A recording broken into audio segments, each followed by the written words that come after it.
afternoon, everyone, and welcome to Low Load Insurance Services' 6th webinar of 2012. We showed you some scrolling slides a few moments ago that filled you in on CEs and some other important information. If you missed any of that, it is on our website, so just visit LLIS.com and you can see that. Today's presentation will review some of the more common acronyms used in the insurance industry and what they mean to you and your clients. It'll last about 50 minutes. And if you have questions during those 50 minutes, you can submit them on screen, and Mark will get to them as he can. And then at the end of the presentation, he will open the phone lines for individual questions asked verbally.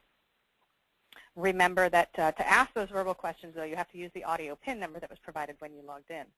As a reminder to you, this webinar, like all of our webinars, is being recorded and will be posted to our website within about a week. So if you have colleagues who couldn't attend today, please let them know they can view the presentation soon. Your presenter today is Mark Maurer, who is living proof that sometimes tradition is a good thing. He joined Low Load in 2003, assumed his current role as president in 2008. He's got his CFP that he got in 2006 that complements his bachelor's degree in business and finance and his MBA. He's a member of the National Association of Insurance and Financial Advisors, a popular speaker for financial organizations like the Alliance of Cambridge Advisors, NAPFA, Garrett Planning Network, LIMRA, LOMA, and Society of Actuaries. He is a contributing author to Business Week, Bloomberg.com, Forbes, NAPFA Advisor, AMA Physician's Guide to Financial Planning, and Jane Bryant Quinn's book, Making the Most of Your Money Now. So he is an insurance industry resource to those industry publications. So everyone, PWM, please welcome to the mic, Mark Maurer.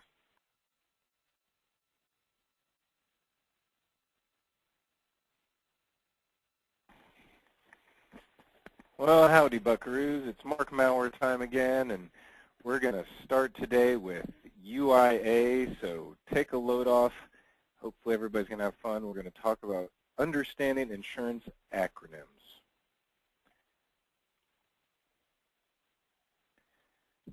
One second here. Now, not all of these are ours. You may get a little dizzy looking at all these. I know I do.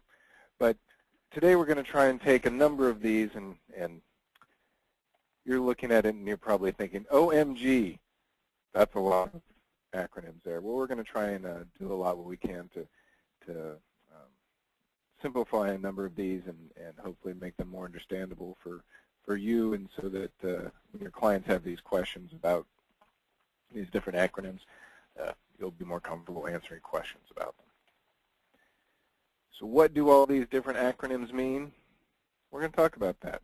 Are they important? Some of them sound pretty scary, and for the most part, it really doesn't mean much in many scenarios. How do they benefit my clients? A number of the FIOs or the GPOs or COLA writers can actually add a lot of benefits to your clients' different types of policies. We're going to do a little FYI on life. ADB is the Accelerated Death Benefit Rider. There's a number of different qualifications that can fall under an Accelerated Death Benefit Rider. There's a terminal illness rider. Most life insurance policies have a rider that says if you are diagnosed, it's determined by a medical professional that you have 12 months or less to live, you can accelerate some of the death benefit of a life insurance policy. It's a nice benefit, but very rarely is a client ever actually able to use that one, just because you have to have a doctor who's guaranteeing that signing off that somebody has 12 months or less to live, and medical improvements are happening every day. Chronic illness is the long-term care insurance rider. This is used much more frequently and is being added to life insurance policies almost on a monthly basis. I just got a notification today that Transamerica is going to start offering a long-term care benefit rider to their universal life policies, and so a number of companies are adding a chronic illness or a long-term care ADB to their policies that allow you to access a death benefit early. Other carriers have some that's called a specified condition accelerated death benefit rider. If you are diagnosed with If you have a heart attack, you may be able to get up to 5% of the death benefit. If you have a stroke, another 5%, not to exceed 10 or 15%. Less frequent, the specified conditions not on many policies. But those are all types of ADBs, or the accelerated death benefit riders. Not to be confused with AD&D or ADD, accidental death, or accidental death and dismemberment. This is most common as an employer benefit. Your clients work for a larger employer. They may have the option to buy up some AD&D, or it's even provided as an employee benefit. Most often it's provided through employers. There are more frequently you can add it as an extra benefit to a life insurance policy. There's one company I know of that actually offers a standalone accidental death policy. It's generally relatively inexpensive. The issue being, though, that compared to life insurance, you're either dead or you're not. There's not really a subjectivity to paying a claim. Accidental death is that the insurance company must agree that it was an accident.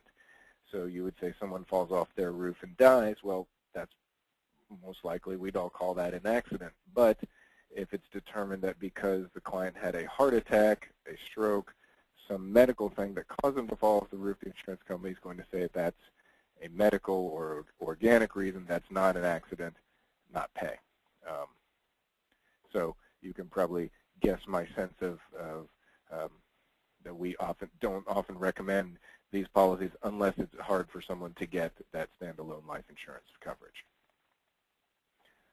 WOP, waiver of premium.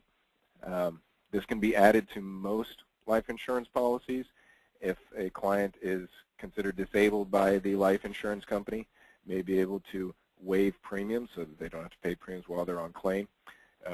This is generally an expensive disability policy compared to standalone disability coverage. And for any of you who've asked me about this before, I've run comparisons that for the dollar you spend on a waiver of premium rider compared to how efficient it is compared to a standalone disability policy, it may be a small dollar premium on a life insurance policy, but the cost-to-benefit ratio is usually pretty inefficient compared to a standalone disability policy.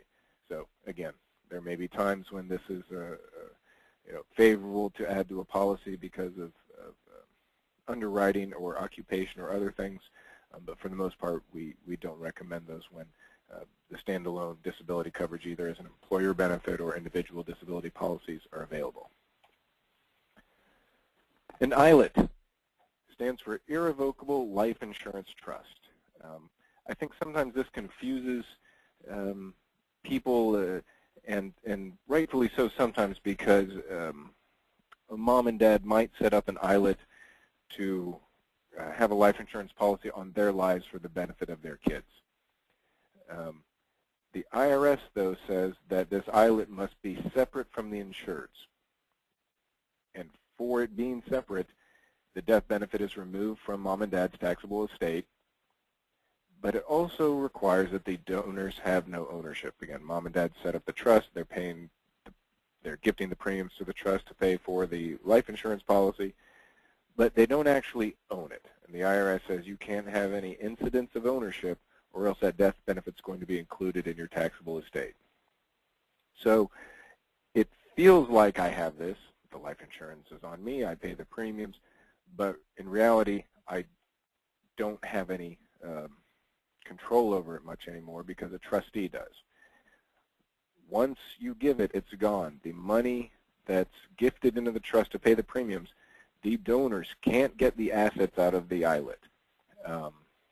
We review policies for clients who say they have this money in their ILIT and they want to stop paying premiums and they want to get the money out. Well, in my scenario, mom and dad can't get the money out. The trustee would have to pay benefits to the beneficiaries of the trust, which can't be mom and dad. So if you want to get money out, the trustee has to pay the benefits to the the trust beneficiaries, who are more than likely the kids, and generally that's not what anybody wants to have happen. But in that sort of scenario, most often what we look at is stopping premiums, taking the current cash values that are inside the ILIT that the parents can't touch, and doing a 1035 exchange into a new GUL. 1035 and GUL, we're going to talk about both of those quickly. 1035 exchange, or many times we call it we use 1035 almost as a verb. We will 1035 the cash values. That means we are going to perform a 1035 exchange. Why is it called a 1035 exchange? Well, 1035 is a section of the IRC, Internal Revenue Code. It allows for the tax-free treatment of exchanges from annuity to annuity, life to life, and life to annuity when you have the same insureds and the same owners. For most of your way to explain it would be it's like an IRA rollover from Fidelity to Vanguard.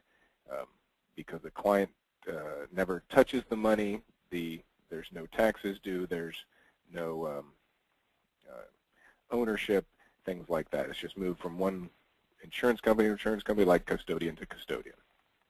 And that's a tax-free exchange. GUL. The GUL is a guaranteed universal life policy, sometimes called no lapse, or NLGUL, no lapse guarantee UL. This is universal life contract with underlying guarantees of death benefit based on the timing and amounts of premiums, and it doesn't matter if there are cash values in these policies. In general, there are going to be some early cash values, but more than likely out in the later years, there's little to no cash values. The same principles that make a term policy work are the same principles in a GUL policy. A term policy guarantees a premium, guarantees a death benefit for 10, 15, 20, 25, or 30 years. Same with a GUL policy, except the period of years might be 50 years or 60 years. As long as premiums are paid on time, that death benefit is guaranteed. SGUL. We have GUL, SGUL, Survivorship Guaranteed Universal Life, AKA, also known as Second to Die Guaranteed Universal Life. Policies designed to cover two insureds. Most often husband and wife, but there are other, of course, scenarios where there might be a need at a second death of two people. In the big picture, these are generally designed to have the lowest premium for the death benefit. $1 million universal life on mom or dad is going to cost more than a second to die policy for the same $1 million covering two people. When the goal is to pass money on or pass assets or provide for someone that isn't, again, I'll use mom and dad, but mom and dad, a survivorship policy is going to have the lowest premium for a particular stated death benefit or amount of legacy. So, mix a couple of these in here, do a case study. We're going to talk about a 1035 and a GUL. It's actually a SGUL. Clients in Washington have $2.4 million of life insurance and variable survivorship whole life policies. That would actually be, I guess, a VSWL, but those are pretty rare, so they aren't.